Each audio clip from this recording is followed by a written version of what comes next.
everyone, I'm Skye Schooley, a staff writer here with business.com, and today we'll be talking about the trends of workplace diversity and inclusion and how you can best position your business. To gain some insight on this topic, I'm joined by an expert in the industry, Kimberly Lee Minor. She is the CEO and CMO of Bumbershoot.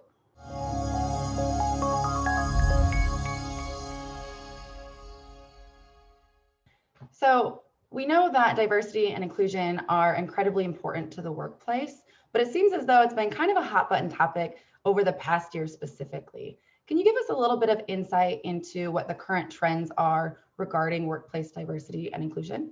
There are quite a few, but it really depends on the industry that you're in. And so I've seen, it feels like the financial sector is really doing some interesting things, and the trends there are not only making sure that they have a diversity, equity, and inclusion specialist on staff, but using what the business that they're in, which is finance, to really make a difference in the community. And so their trend is in creating funds and opportunities for underserved communities to have access.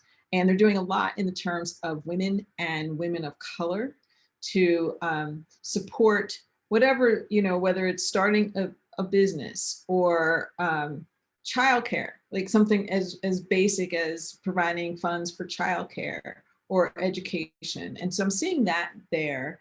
When I look at some of the other industries, like the fashion industry or CPG,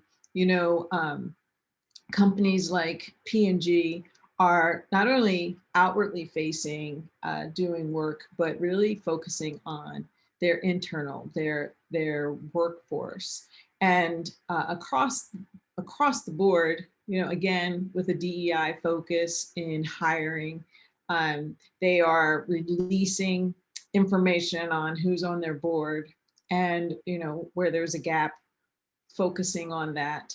They are also doing outwardly facing projects, such as their series on the talk, the look, programs like that are very helpful to bring awareness, to a person who would not otherwise consider it, just what that feeling is, and to bring emotion into the conversation. And then there are other companies, some retailers are making an effort to work with minority suppliers, also looking at their ranks, where's the opportunity to grow. I would say that, slow and steady wins the race. However, everyone's not in the race yet. So while I gave you great examples of people who are in it and they mean it, when recently Forbes released their top 500 of companies who are in the DE&I race and where they are. And there are still, top 500, and they're at different stages, but they're doing something. And there are still companies who aren't even mentioned. So while there are some that are really in the race and moving forward in it, there are others who still haven't even gotten up to the starting line.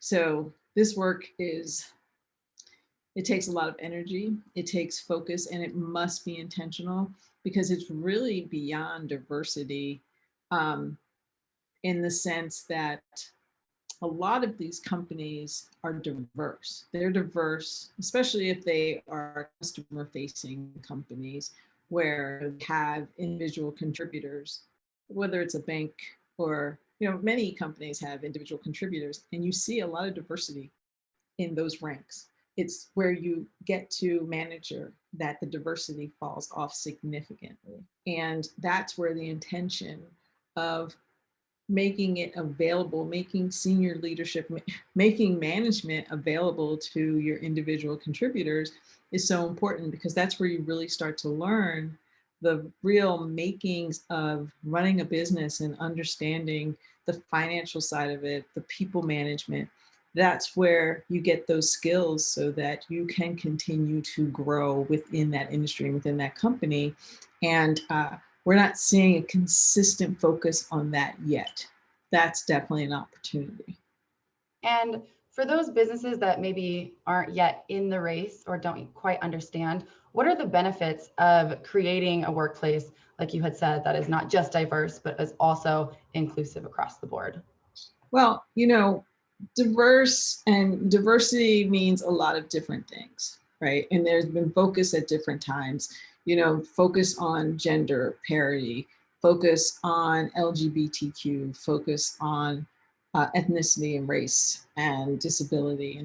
And there's been a lot of studies where they say, 30% of companies who are diverse in their leadership, or companies that are diverse in their leadership, are 30% more innovative in the product and anything that their output.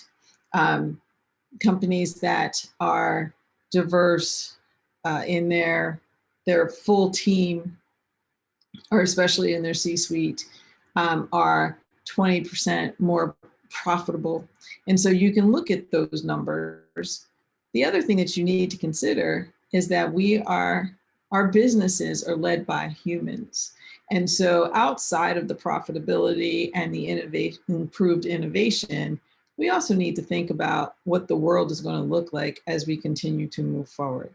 Like right now, we look at the breakdown just generationally, and that's another element of diversity. But if you look at Gen Z, they're in college now, but they're going to be starting their careers in a year and really starting to ramp up by the time we get to 2025, where they're really going to start to be in the workforce. Well, if they're 5% of the workforce by next year, by 2025, they're going to be 25% and they're going to grow. And their focus, unlike Gen X, when I came out of school, I was told that you leave anything personal, anything political, anything, about finance, what do you make, that was left in a box at the door. You just didn't bring that in. You didn't talk about it. I mean, I have friends that talk about how people were written up for having those conversations. And so you had to care about it as a personal passion. Whereas young people now, that is who they are authentically. It matters to them. So if you want to be a real player in the future, whether they are your customer, your leaders, your employees, then you need to be ready for that. And it's the demographic is going to change. It's going to be a minority majority by 2040 as well. So if you have a company that is still set in 1990s or even 2000, guidelines where you have to be at your desk and you can't talk about this. And, leadership is looking at, well, I don't think that I could have senior leadership that doesn't look like me or is different in some way. Then you're just going to be sitting there and you're going to see the results of your company. You're not going to have anyone to work for you and you're not going to have customers. And so I think it makes sense from a human perspective. It makes sense from a forward thinking. If you really are a business leader, you should be thinking about the future. How do you get there? You don't get there just by thinking about it. You have to have people who are willing to commit to what you are providing or what your business stands for and what are your values. And so your values need to be reflective of your team and your customers. And your team and customers are going to look very different than they might look today. And they have really different expectations of what the future should be. And you have to think about that. And so boomers are leading that now. In 5-10 years, they're going to be gone. They're going to be retired. So there's going to be a flip. You need to be ready for that flip. So in addition to profit and innovation and productivity, who's going to run your business? You have to be smart and think about that. It looks very different than it is now. So I guess going forward for those companies that are ready to take that next step, what are some kind of actionable steps that they can take to create a diverse and inclusive workplace? There are a few things. So what I'm seeing with my clients, we're working very hard in making sure that it is cross-generational, cross-racial and gender, smaller groups, to be as kind of like an advisor, like an ear to the ground. Innovating the recruiting practices and really creating pipelines inside the company, but it's important to establish them now, because as you are looking at a different path for recruiting and your pipeline of talent, and you're going into different schools, you're looking at different majors, different sororities. Like, there used to be a time where the intern you had, they did a great job. And I know this was the case with me. If you did a great job, oh, okay, can you ask someone else that you know? Because when you move on to the next company, we need somebody like you. Okay, well, like me is like me. And so let's be a little more intentional in making the mix of who we talk to and why. And so that's something that's definitely important. But and then to my earlier point, making sure that your culture is ready as you're moving in. So do you have sponsorship programs established? There's a lot of conversation about mentorship. I have a very strong feeling about that. I think mentors are super important. If you're in college and you have a mentor, it's going to help you get to the next step. That's fabulous. And you can continue to have that mentor and more. But when you get into an organization, sponsorship is uber important, because that sponsor is responsible for your success, and you can develop a career path that they have skin in the game. And a lot of companies are coming along with that. They are doing a lot of work around transparency, right? Until last year, I think transparency went from milky to non-existent, right? And so now, you have people who are saying, this is what our board looks like. This is what our senior leadership looks like. Here are our goals, and here's the gap. So, those types of things are being established. And then having IRGs that are supported by senior leadership, so that they can also have their ear to the ground and understanding who's coming through and why the issues that they are important to them should be important to the company. So those are just some of the ideas of things that companies are doing to prepare for the future. So we all know that communication is one of the most critical elements of a successful business, right? And most importantly, in this kind of initiative as well. So what can businesses and employers do to successfully communicate their DEI values, not only to their employees, but also to their customers, to their clients, and to all other stakeholders? So I think in communication, you need to really walk the walk. So if you say, here are our goals, be very intentional on what your goals are. Whether it's, we want to have, and I'm making this up, but let's just say by 2030, we want to have 6 of the 12 C-suites filled with minorities. Break that down. Be very intentional. We want to reflect the national demographic in our leadership pool. So we want 13% to be African American, we want 18% to be Hispanic. Be intentional. And then once you have established those goals, communicate it every chance you get. If you have town hall meetings, if there are newsletters, the more you communicate it and the people who are building to that hear you, then they know, okay, they really are walking the walk. When you're in meetings with your recruiters, don't back off of that, right? What are the steps?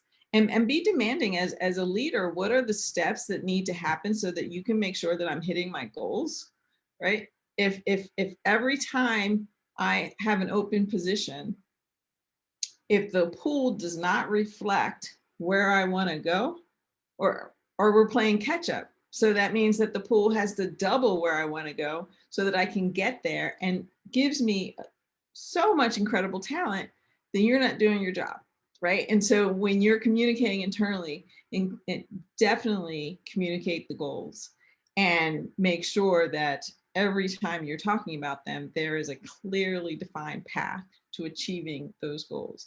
And then make sure that you're proud of those results and those goals, and everyone knows about it internally. From an external perspective, I think you have to decide, are you proud of the work you're doing, even if you haven't gotten there yet? People respect that authenticity and transparency. So, put it out there. Here's my goal. Here's where we are. These are the steps, right? And so a lot of people are posting on Instagram, but I think that you can use your website to really tell the story and back it up with your facts. From a marketing perspective, if you are a customer-facing brand, then your marketing should reflect that. You should feel like anyone who comes to my door feels welcome and they feel like they're a part of this. But don't fake it. There are a lot of situations where people are very performative. That's not helpful, and it doesn't have to be quick. And that's why I go back to explain what the story is. Explain what your roadmap looks like. Bring people along, internally and externally, and then people can identify with your intention, and they can be there for you. They'll support it. That would be my recommendation. Awesome. Well, those are all great insights, and I think they'll be very helpful to our viewers. That was all that I had for you today. Thank you so much for joining us and speaking on behalf of this very important and very timely topic. Well, thank you, Skye. Have a great day, and I hope to talk to you again soon.